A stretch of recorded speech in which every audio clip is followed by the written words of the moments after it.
Bismillahirrahmanirrahim. Alhamdulillahi Rabbil Alamin. Wassalatu wassalamu ashrafil mursalin. Sayyidina Muhammad tayyibin at-tahirin. Amma ba'd. Ya ayyuhal ikhwa, sa lahat po ng mga sumusubaybay sa ating palatuntunan ito, Assalamualaikum warahmatullahi wabarakatuh.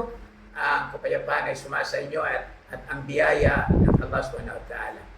Okay, sa ating last na episode po, tinalakay natin ang tungkol kay Propeta Ismael at ang kay Propeta Ishaq.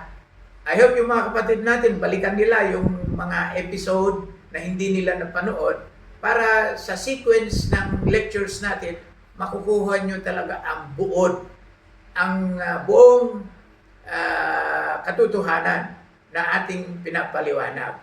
Now ngayon, ang issue tungkol sa kung sino ang nai-sacrifice. Who was sacrificed? Was it Ishmael or Isaac? Sabi ng mga kapatid natin, si Isaac. Okay, kahit na ganun ang paniniwala nila, I am pretty sure if they will go back to the original Yahwist and the Elohist version, walang pangalan doon. Oo, wala. Ngayon, very deliberate ang ginagawa nila. Simple, yung mga printer ng mga Bible Society, they take the liberty of just simply inserting the name without looking into the original manuscript. Yan po ang problema. Okay? Pero may katotohanan pa rin sa loob na hindi mo pwedeng i-erase. Alright. If you look into the book of Genesis or Bereshit, chapter 22, verse 2, sa rendition na English, sa King James, sinasabi rito, "Take now thine son, thine only son." So when we say thine only son, ibig sabihin, isa lang. Kasi only, thine only son. Hindi naman siguro pwede sabihin ng tagapaglikha na only son tapos ang anak niya 2 o 3 o 4 o 5. Hindi pwede, di ba? Hindi magsisinungaling yan. So if God would say, "Take now thine son, thine only son," ang ibig sabihin, si Propeta Ismael yan. Kasi 14 years ang gap nila ni Prophet Isaac. Alright?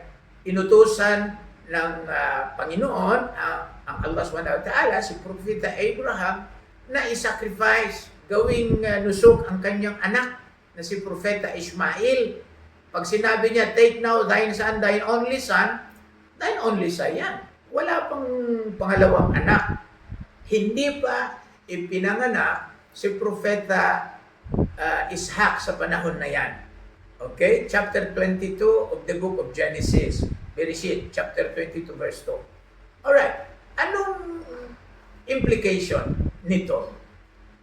"Take now thine son, thine only son." Ang only son na tinutukoy rito, obviously, is ang panganay. Kasi hindi pa pinanganak ang pangalawa. Oo.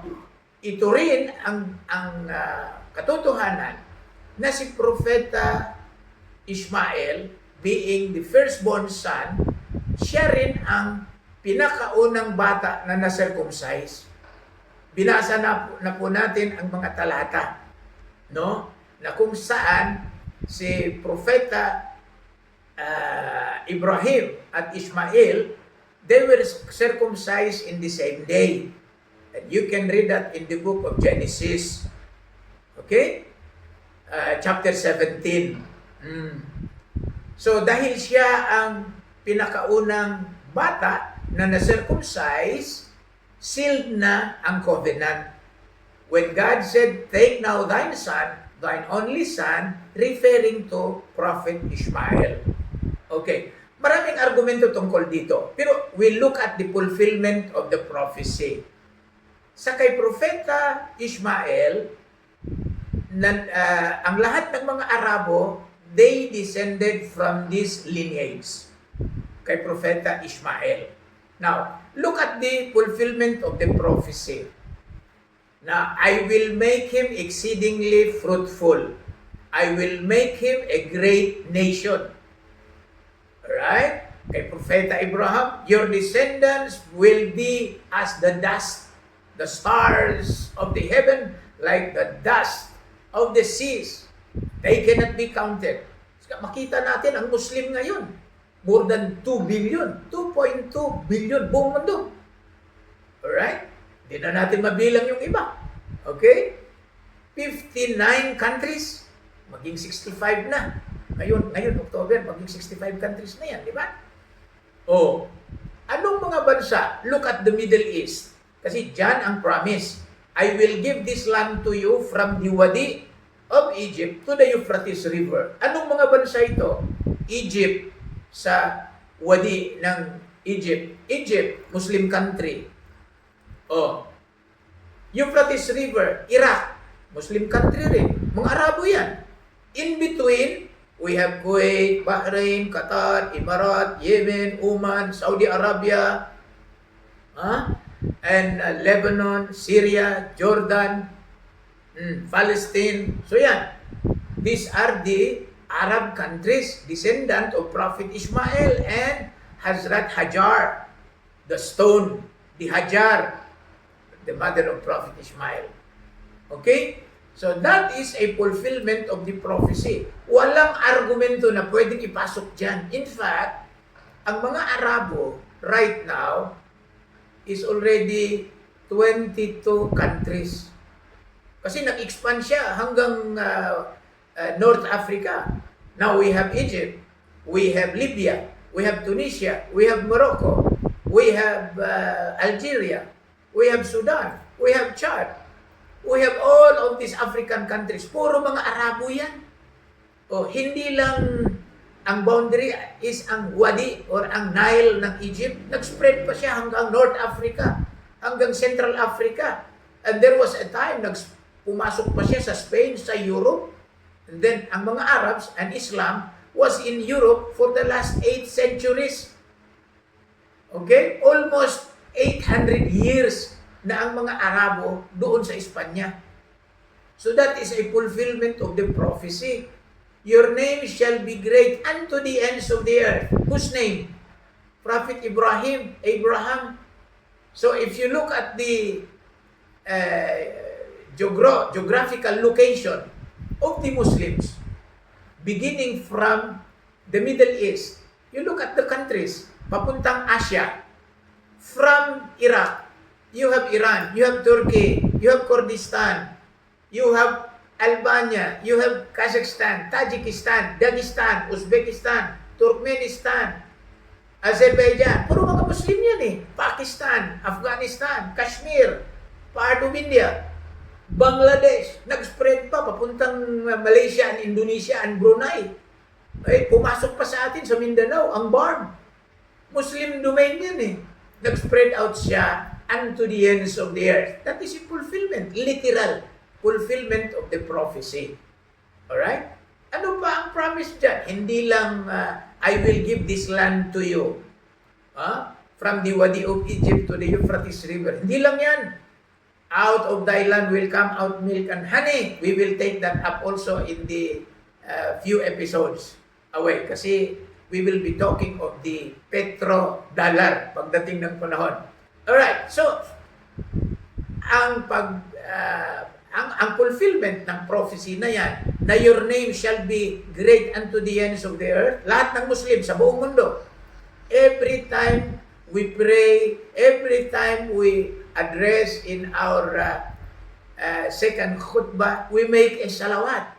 We say, Allahumma salli ala Muhammad wa ali Muhammad.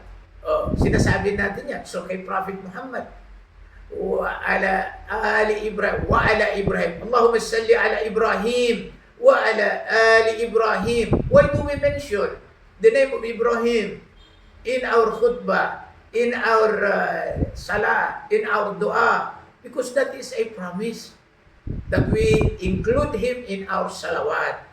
It is a fulfillment of the prophecy that his name shall be great unto the ends of the earth. Mm. More than 2 billion Muslims. Everybody mentioned the name of Prophet Muhammad sallallahu alaihi wasallam. After that, we mentioned the name also of Prophet Ibrahim. That is a literal fulfillment of the prophecy.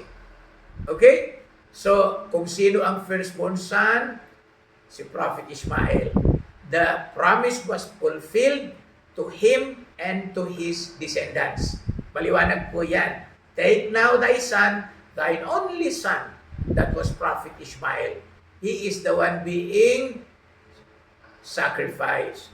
The firstborn son who was also circumcised. At ang covenant of circumcision continued to this day.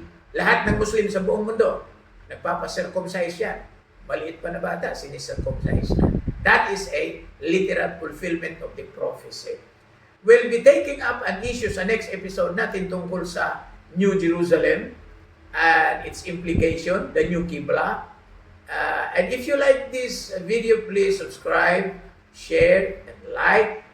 You can have your reactions, you can have your questions. At marami pong salamat. Please share para dadami po ang audience natin. Sa inyo po lahat, Assalamualaikum warahmatullahi wabarakatuh. Ang kapayapaan ay sumasa inyo at ang biyaya ng Allah.